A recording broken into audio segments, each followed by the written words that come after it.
নমস্কাৰ।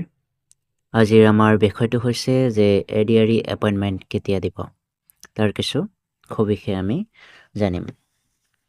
চ' আপোনালোক সকলোৱে গম পাইছোঁ যে অধিক আগ্ৰহেৰে ৰখি আছে যে আমাৰ CM ছাৰে কেতিয়া এডিআৰইৰ এপইণ্টমেণ্ট দিয়াৰ কথাটো উল্লেখ কৰিব। সেইবাবে আপোনালোকে সদায়ে গৈ টুইটাৰত বা ফেচবুকত গৈ চেক কৰি থাকে। এতিয়া কথাটো হৈছে আপোনালোকৰ ভিতৰতে আপোনালোকে প্ৰাইভেট জবসমূহো এৰিছে, ফ্ৰাষ্ট্ৰেট হৈ গৈছে আপোনালোক চাগে যে ইমান দেৰি লাগিছে এডিআৰইৰ এপইণ্টমেণ্ট দিওঁতে। কথাটো হ'ল আপোনালোকে ধৈৰ্য ধৰক আৰু অলপ দিব, এপইণ্টমেণ্ট দিবই।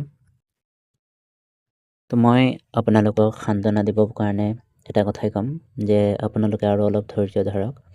কিন্তু কথাটো হৈছে ঘৰখনো চলিব লাগিব আপোনালোকৰ। সেইকাৰণে আপোনালোকে নিজৰ ঘৰখন চলাবৰ কাৰণে কিবা এটা সৰু সুৰা কাম বন কৰি থাকক, যাতে ঘৰখন সুচাৰুৰূপে চলিব পাৰে। বাকী কম অপেক্ষা কৰি থাকক। ধন্যবাদ।